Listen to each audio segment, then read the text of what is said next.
Good evening. This is Akashvani. I am Valsa Williams with the world news.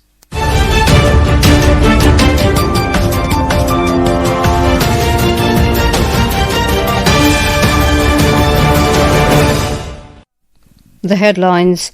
President Droupadi Murmu calls upon Indian diaspora to keep contributing to India-Botswana relations. Afghanistan accuses Pakistan of repeated airspace violations and making unrealistic and unreasonable demands during recent bilateral talks in Istanbul. US President Donald Trump signs bill to end longest shutdown in country's history. And in men's cricket, India to lock horns with South Africa in first test at Eden Gardens in Kolkata tomorrow.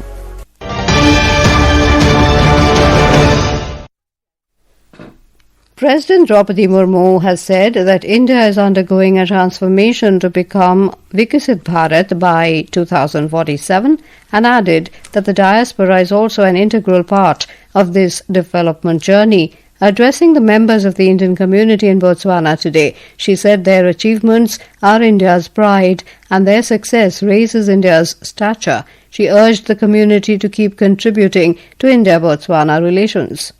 Bharat आज एक परिवर्तनशील दौरे से गुजर रहा है।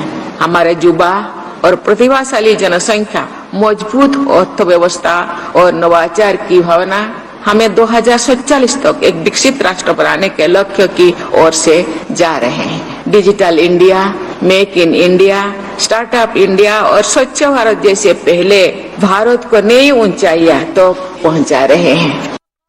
She called the diaspora a living bridge of friendship between the two countries and applauded the 10,000-strong Indian community in Botswana for their contribution to economic growth and employment generation in the country. Bharat और Botswana के बीच मैत्री के जीवंत सेतु है।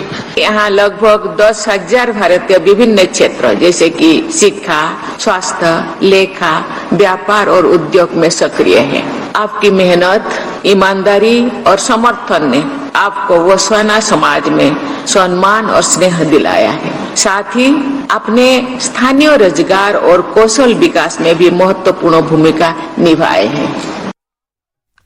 During the event, the President paid condolences to the families and friends of the victims of the recent terrorist attack in Delhi. A minute's silence was also observed in memory of those who lost their lives in the attack. Meanwhile, President Murmu will conclude a successful two-nation state visit to Angola and Botswana today. She will emplain for New Delhi this evening.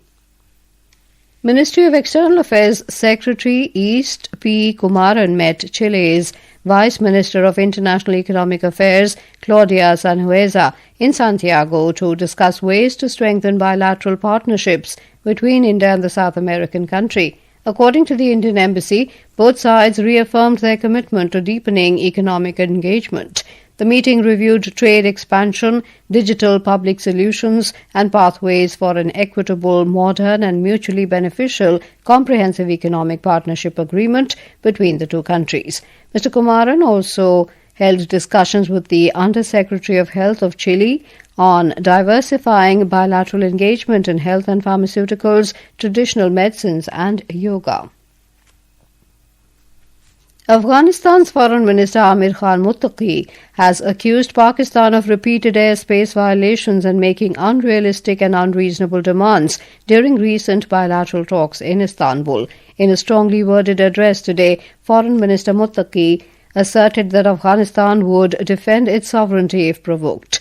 He said tensions between Afghanistan and Pakistan have risen due to Islamabad's repeated breaches of Afghan sovereignty. The Afghan minister alleged that Daesh or ISIS elements are being trained inside Pakistan to attack Afghanistan and asked Islamabad to stop such actions. He accused Pakistan of blaming Afghanistan for its internal instability, economic woes, and political turmoil. Pakistan President Asif Ali Zardari today signed the 27th Constitutional Amendment Bill, which was earlier approved by both Houses of Parliament. After his approval, the bill has now become part of the Constitution. Earlier in the day, Pakistan's Senate passed the bill after a second round of voting amid opposition's protest. Under the new law, Pakistan Army Chief Field Marshal Syed Asim Munir, has gained sweeping new authority and lifelong legal immunity as the constitutional amendment strengthens his control over all branches of the military and weakens the judiciary's independence. Munir and the President of Pakistan will both enjoy lifelong immunity from prosecution, shielding them from any future legal cases or challenges. The Pakistani authorities have suspended mobile phone internet services for 3 days in several districts of Balochistan, including Quetta and Chaman.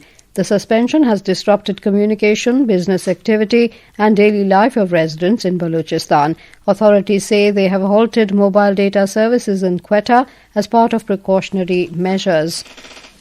This is Akashvani giving you the world news. For quick news updates round the clock, follow us on our X handle at AIR News Alerts. And for details of stories and more, log on to our website www.newsonair.gov.in and download News on AIR app.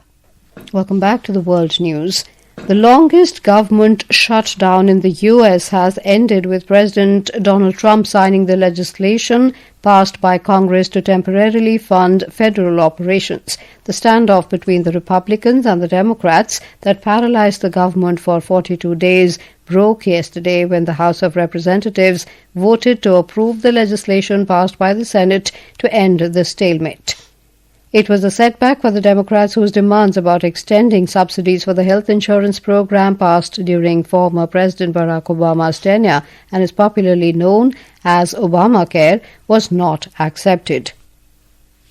Bangladesh's interim government chief advisor, Professor Muhammad Yunus, has announced that the country's next national parliamentary election and a nationwide referendum on the July National Charter Constitutional Reform Implementation Order 2025 will be held on the same day in the first half of February next year.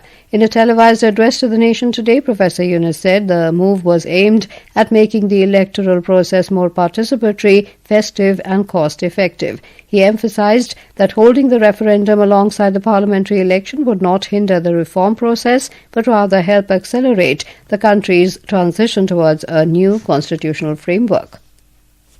The Indo-Lanka Handicraft and Cultural Festival 2025 was inaugurated at Havelock City Mall in Colombo today by High Commissioner of India to Sri Lanka, Santosh Jha. Sri Lanka's Minister of Industries and Entrepreneurship Development, Sunil Handunetti, and Deputy Minister of Industries and Entrepreneurship Development, Chaturanga Abhay graced the event.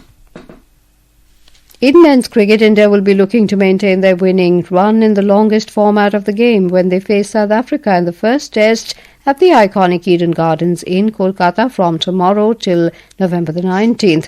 The match will begin at 9:30 a.m. IST tomorrow. The Indian team, led by Shubman Gill, is heading into the series on the back of an outstanding performance against the West Indies recently at home. India had defeated West Indies 2-0 in the series. India's archers delivered a stunning performance at the 24th Asian Archery Championships 2025 in Dhaka today, capturing 3 gold and 2 silver medals in the compound events. In an all-Indian compound women's individual final, Jyoti Surekha Vennam triumphed over Pritika Pradeep in a closely fought contest, winning 147-145 to claim gold, while Pritika secured the silver medal, ensuring a clean sweep for India. The AAI praised both archers for their brilliant show of focus and composure.